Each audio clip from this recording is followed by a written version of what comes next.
so cute. You're so cute, cute, cute.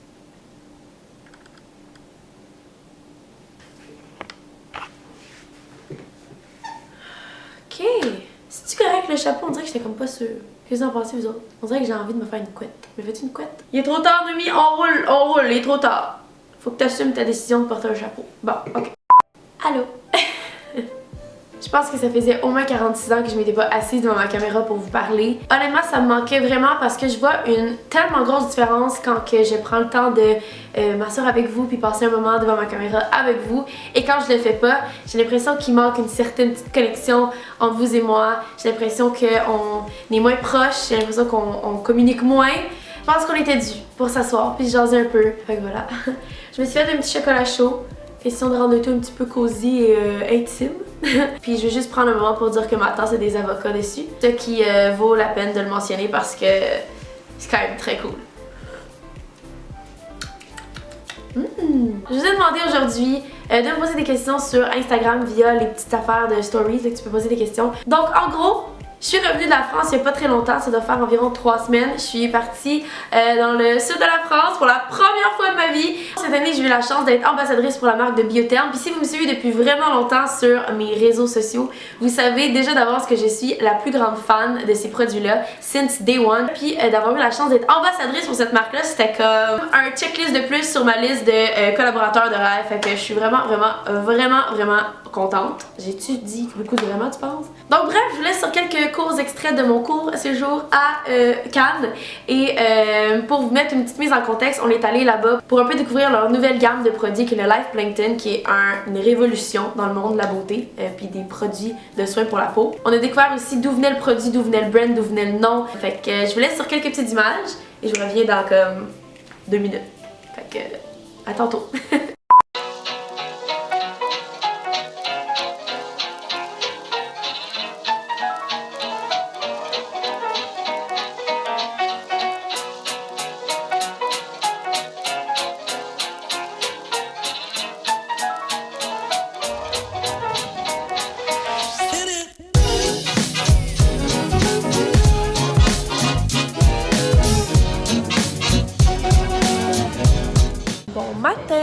Donc ce matin on est présentement à un genre de petit meeting sur Biotherm. Donc on va rencontrer toutes sortes de spécialistes qui travaillent sur les produits. Ils vont nous expliquer le fonctionnement des produits, les produits qui sont utilisés.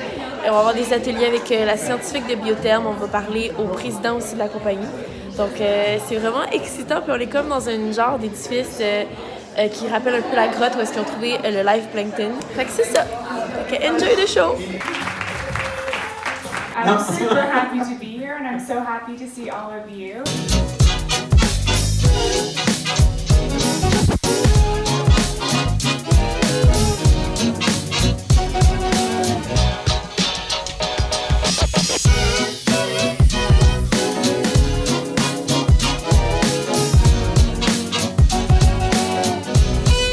J'arrive de faire graver mon nom dans mon masque, qui est leur nouveau Life Plankton Mask. Ils font en version papier. C'est la version comme plus solide du masque. Donc je suis vraiment excitée. Puis il y a mon petit nom dessus. Regardez! Noémie! C'est moi!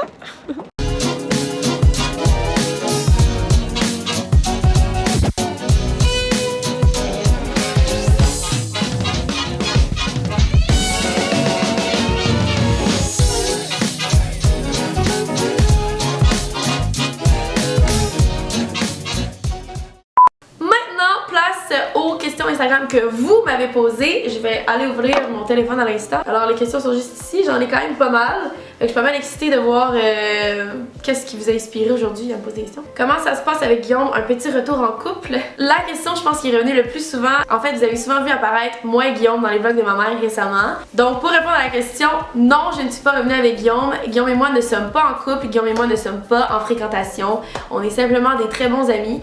Je sais que ça fait toujours bizarre de voir des ex comme rester en contact, rester en bon terme, / rester amis. Parce qu'on a l'habitude de voir que dès que deux personnes se séparent, c'est genre la 3e guerre mondiale, puis on est supposé s'insulter entre nous. Mais c'est pas toujours le cas. Faut savoir qu'avant d'être mon ex, Guillaume, c'est mon meilleur ami d'enfance. J'ai grandi avec ce gars-là, je suis allée au secondaire avec ce gars-là, j'ai grandi avec ce gars-là, j'ai une tellement belle complicité avec cet humain-là. Mais Je suis désolée de décevoir ceux et celles qui aimeraient nous voir revenir ensemble, mais on n'est vraiment pas en couple, on n'est vraiment pas en fréquentation. Il n'y a rien qui se donne à ce niveau-là. C'est vraiment juste mon bon ami. Il s'entend bien avec ma famille, je m'entends bien avec la sienne, fait qu'on continue à avoir une belle relation amicale. As-tu quelqu'un dans ta vie? I'm a drink to that. Je pense que c'est la question qui revient le plus souvent dans ma vie. Noémie, est-ce que t'es en couple? Noémie, est-ce que t'as quelqu'un? Noémie, est-ce que t'es amoureuse? Noémie, est-ce que ci? Noémie, est-ce que ça? Ça m'amène à vous partager une réflexion que j'ai eue récemment. Je trouve qu'on surestime trop les relations amoureuses de couple. J'ai l'impression que les gens pensent qu'une fois que t'es en couple, t'es genre 100% accomplie, 100% heureuse. Et c'est vrai que l'amour, c'est le meilleur sentiment que tu peux ressentir, puis le meilleur sentiment que tu peux te faire offrir. Mais dans un sens, faut pas oublier que l'amour peut venir de comme toi-même aussi. Et non nécessairement seulement que d'un chum ou d'une blonde. Sleep on that. Ok? Sleep on that because... Je vais quand même répondre à la question. La réponse c'est non. Je n'ai...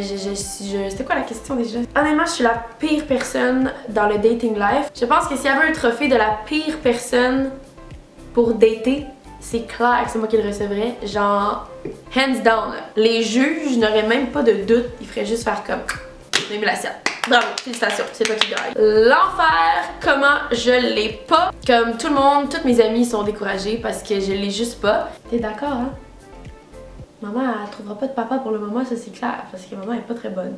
Je pense en fait que je suis pas bonne parce que je suis juste pas prête à être en couple. J'ai l'impression qu'en ce moment, j'ai envie d'être en couple avec moi-même. Ça va bientôt faire presque 8 mois que je suis célibataire, puis honnêtement, ça a été le 8 mois le plus enrichissant de ma vie. J'ai l'impression que je découvre une Noémie complètement surprenante. C'est le mot parfait. Puis j'ai envie de continuer à en apprendre plus comme ça sur moi, à me surprendre, à me challenger. C'est la première fois de ma vie que je me sens vraiment... que je sens en fait que ma priorité, c'est moi-même, c'est ma carrière, c'est mes amis, et non ma vie de couple, puis mon futur avec ma vie de couple. Si demain matin je rencontre l'homme de ma vie, je dis pas que je vais être comme non, non, non, il y en a pas question, je veux être célibataire. Mais clairement, ça me prendrait un moment avant de comme vouloir me dire en couple avec cette personne-là. Et clairement, ça me prendrait beaucoup pour déménager avec cette personne-là. Pour vrai, je suis tellement bien toute seule dans mon appartement. Je suis fucking bien toute seule. Je suis fucking bien toute seule dans mon chez-moi, dans ma petite vie. Quand est-ce qu'on va entendre parler de tes projets secrets? Je sais que ça fait 1 an que je vous casse les oreilles avec ça, mes fameux projets secrets. Mais il y en a un là-dedans, puis je pense que c'est le plus important, le plus...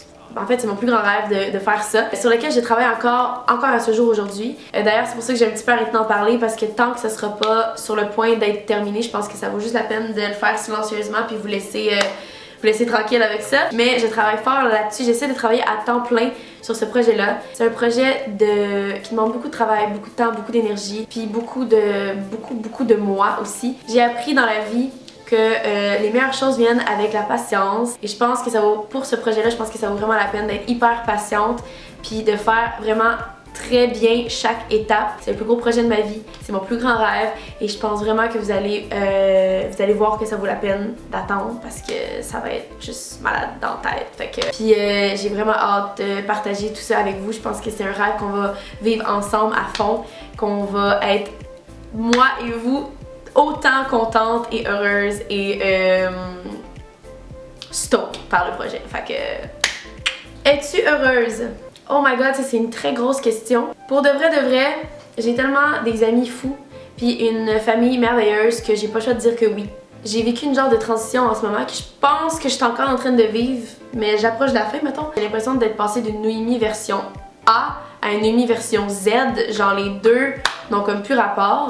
Puis je pense que vous l'avez vu aussi beaucoup dans mon contenu. Je veux commencer par dire que j'avais vraiment besoin de temps, et je voudrais vous remercier de m'avoir laissé le prendre, sans me mettre de pression, sans me mettre de contraintes. Vous avez été tellement patient à ce niveau-là, parce que cet été, j'ai pas été très active sur mes plateformes en général. J'ai été beaucoup active sur Instagram, mais j'ai pas mis beaucoup de vidéos sur YouTube, puis mon contenu Instagram, c'était vraiment un contenu qui était plus spontané. J'avais vraiment besoin de prendre un petit break, 2 secondes, de m'asseoir, puis de vivre qu'est-ce qui se passe dans ma vie personnelle, pour après ça être meilleure dans ma vie professionnelle. Je dirais qu'en ce moment, je suis heureuse.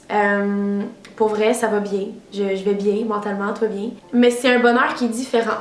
de ce que j'avais l'habitude de vivre. C'est un bonheur que je vis avec moi-même. C'est un bonheur qui vient de moi-même aussi. Il dépend pas de personne. Il dépend pas d'un chum ou d'un ami ou d'une famille. Il dépend de Noémie et seulement Noémie. C'est la plus belle expérience que j'ai vécue jusqu'à date. J'ai vécu des petits trucs cet été, comme j'en ai déjà parlé à Insta Story, qui ont fait en sorte que non, j'étais pas bien, j'étais perdue, j'étais dans les vapes totalement. J'avais l'impression que rien ne valait la peine, que rien ne marchait. Puis je me cherchais énormément. Je savais fuck all où aller, là. J'avais l'impression d'être debout en plein milieu de l'autoroute, puis que tout le monde autour de moi va comme fast forward, genre de chaque bord, chaque côté. Puis que moi, j'étais en plein milieu, puis je suis comme what the hell is going on? Comment je vais me sortir d'ici? C'est une belle métaphore pour dire que tranquillement, pas vite, j'étais en train de trouver mon chemin pour me sortir de cette autoroute-là. D'avoir un bel équilibre avec moi-même. J'ai des amis incroyables. J'ai une famille tellement merveilleuse, puis ça m'a énormément aidé à un peu me retrouver à travers tout ce brouhaha-là. Fondamentalement parlant, je pense que c'est la première fois de ma vie que je peux vous dire que je suis heureuse, puis que je le ressens pour de vrai, parce que c'est un sentiment qui vient de moi, que j'ai créé moi-même. Puis ça me fait vraiment chaud au cœur de le dire à voix haute, parce que je pense que ça m'est jamais arrivé. J'ai besoin d'être comme ça avec moi-même. C'est fou parce que cet été, j'ai vécu des émotions que j'avais jamais ressenties auparavant.